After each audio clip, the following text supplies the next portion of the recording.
One thing I really neglected to take note of is with all you guys in Iran, you guys have military conscription, I believe, for a year and a half to 2 years. Is that correct?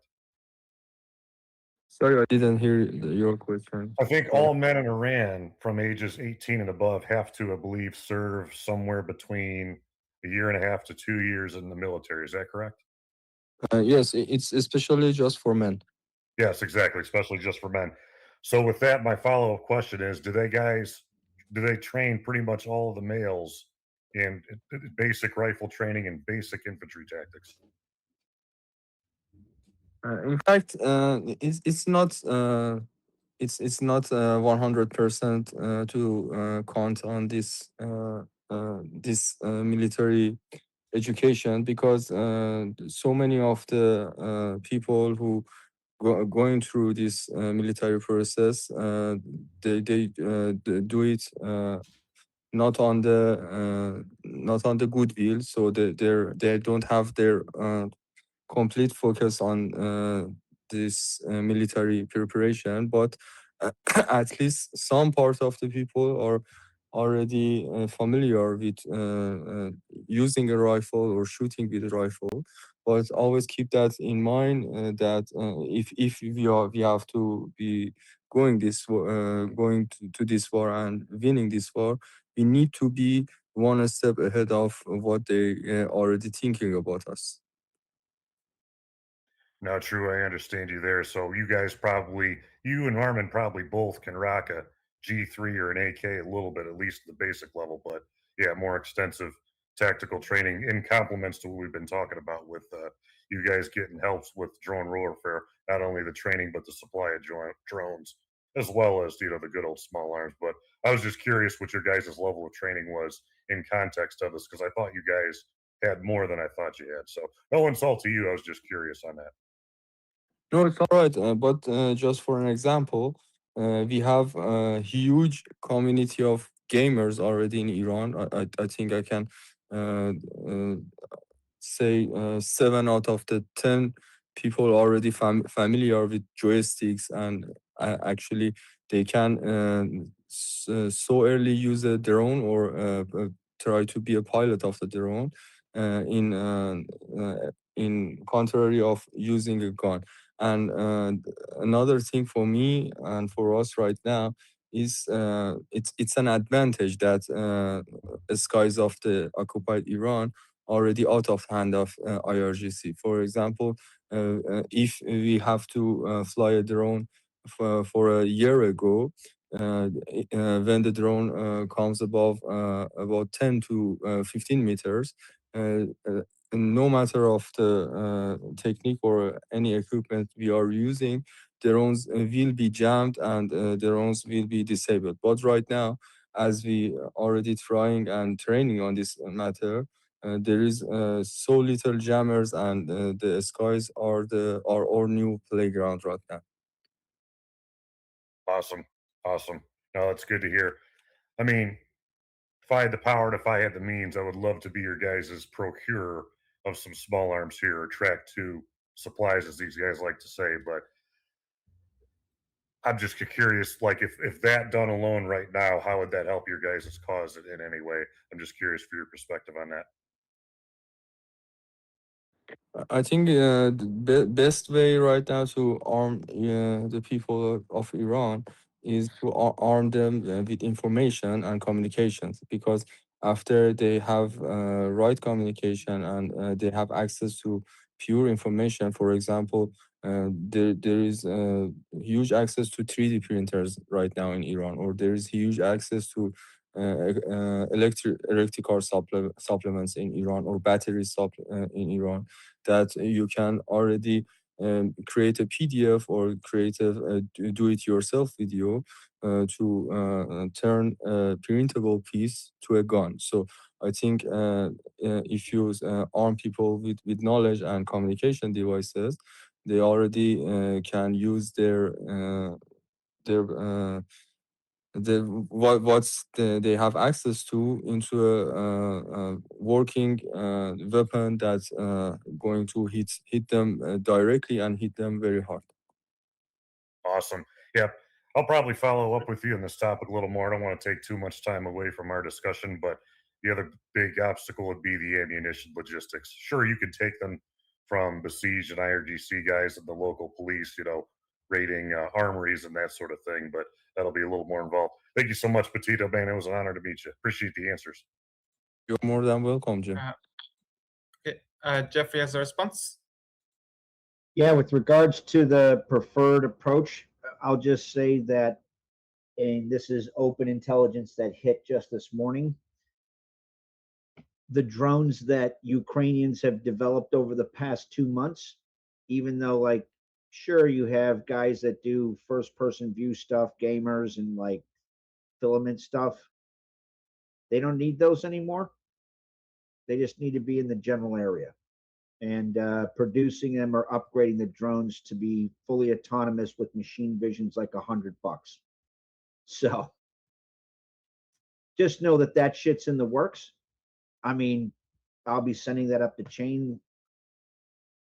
Those involved in track 2 material support very much heard you. All right, thank you. Armin is next. Yeah, before I give my question to Patipto regarding this topic, but just Patipto, are you okay, like emotionally and health related? Can you give us an update regarding your own personal well-being from an emotional perspective and health perspective? Armin, you're so kind. You're asking this too very frequently from me, and it's like you're monitoring my health, like my personal doctor. And actually, yeah. But I can share my health app statistics with you that you can monitor it 24/7. But Okay. I'm alright. I'm doing best. Thank you. Okay, good. Just like you always like know that I know you're pretty focused on saving Iran, but like obviously you would be a lot more effective soldier if you take care of your health, right? So you need to take care of your health, not just for your own sake, but also if you're focusing on what's best for Iran, you could be more effective if you like make sure you take care of yourself, right? So Yes, 100%. okay, good. So with regards to the drones, right? So I know a lot of people were talking about waiting people drones getting into Iran, potentially from Ukrainians. But what are your thoughts about the already existing non-military drones inside Iran? Can that be turned like,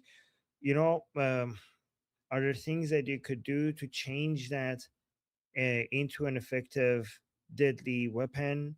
I'm pretty sure there are chemicals inside Iran that could be turned into something deadly to the Islamic Republic. Again, I'm trying not to be very direct about this because we're on YouTube and YouTube might think that we're saying things that we're not.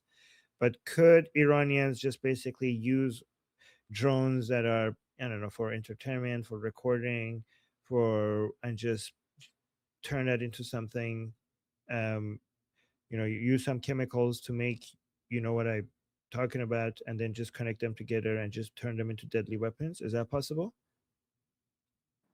Yes, of course, and we already doing our research on this matter. For example, there is huge amount of DJI drones, especially DJI Avatar drones, the DJI Avatar FPVs, that we can have access to them for about like less than 1 hour. If you want to buy this drone, there's an hour different to get your hands on it. So we don't going to miss this opportunity, and we have special plans on this matter on this available commercial drones. For example, in context of making them a weapon, I don't want to get to the details, but you already know there are so many people who traditionally already making this firecrackers at Charshambe Suri. Armin maybe explain this more with you guys. So we have actually a popular thing and every young people or any people who have been in Iran for last 20 or 13 years already experienced that how can they can use available materials on the market to make a firecracker or something like that because of the Charshamba Suri. And mixing these things together make them a effective weapon. Okay. So Uh, let's be careful with what we're saying, because YouTube is like really sensitive about these issues. Okay, so YouTube, just for of course. so just for YouTube purposes, just like Of we are course. like I'm just gonna add this, that YouTube, we're just talking about the news and what's happening in Iran. We're not encouraging anybody to do anything. And everybody should follow the law, and all of that. And just YouTube, just please understand that we're just talking about what's happening in Iran without us encouraging anything ourselves. Yeah, sorry, sorry for interrupting you. Continue. No problem. Actually, I was Yeah. mentioning that it's historical thing and it's already happening. So Yeah. we just monitoring this thing.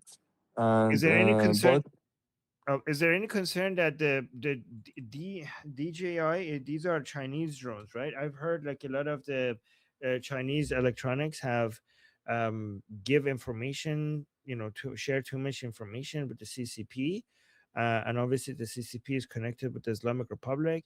Is there any concern regarding that these drones might be sharing information that the Islamic Republic can see?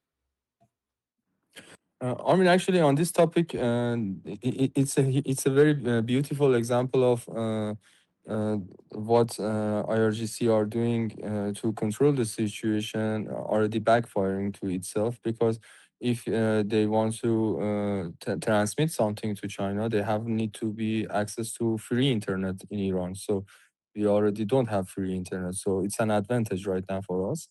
But it's not like that we don't think about these things, but and we already trying to categorize using these things. For example of when we are using an FPV, it's not to be weaponized. It's when we can use it as a bird eye view, so it can gather us very important and effective information about the area. For example, just an example, not an exact direction or something else. For an example, if some freedom fighters wanted to do something in an area, for example, protesting or destroying these propaganda images inside the Iran, if they want to do it on their own, there is so many risks for them, because they can be watched from the outside, or they can be caught when they're doing something. But if each team get access to an FPV who has third eye view from the situation and communicate with each other, so and when mixing this together, this this FPV drone becomes a life-saving thing on this matter. Okay, great for the information. Thank you. Okay. Response from Jeffrey. Yeah, just to reiterate, so you can very much use cheap off the shelf commercial drones for different activities to keep it with YouTube friendly, right? The point that Armin made, I brought up in chat, and it's a legit concern, which is DJI is Chinese produced, and the Chinese Communist Party has a history of putting hardwired malignant code on any number of things, like, for instance, SCADA systems in the United States. I was actually in the room when the Intel community broke that in January 2014. I know it's 12 years ago. It makes me feel old. So the point being, I'm not saying don't use it. I'm just saying that that's a legitimate concern. Kurdish rebels using DJI drones had DJI, some yeah. issues. Yeah, so they had it. Can you hear me? Yeah, I think Jeffrey, I think it's DJI, not is it DJI or DJI? I said DJI. Oh, sorry, DJI. Sorry, know- DJI drones. There's a couple of things you can do to check to minimize the risk of that. Not saying don't use. As far as other chips, there are other chips Ukrainians have identified that allow you to upgrade quadcopter or class 1 drones, as the US DoD calls them. That's the quadcopter, the cheap ones, so that they're fully autonomous and you won't need anybody once they're in the area. So that actually just hit the wire today. I'm just going to reiterate that. I wouldn't be a friend, Petito, if I didn't reiterate that concern, right? I mean, the Chi-Coms built the friggin' Mullah regime's network. They have given them artificial intelligence to try and flesh out Iranian resistance. I'm not saying you should not do. I'm just saying I wouldn't be a good friend if I didn't say there's a potential landmine there. Just be careful when you step over there. You get what I'm saying? Is that? Yes, I do, Jeffrey, and you're on point as always. Yes, you're on point as always. But keep that in mind. I'm trying not to address the special solution that we have already, and using the advantage of the DJIs, for example. But if I wanted to be wanted to make another example, just an example for this solution that we are already talking. If when you're talking DJI drones are not a good thing. Hold on, I'm not trying to interrupt. Don't say, brother. I just want to make sure you're aware of it. That's it. Don't Yes, it's all right. It's all right, but it's just an example. When you are talking about this, it's a disadvantage for DJI drones that they are commercial drones. But keep that in mind when you carry in a commercial drones.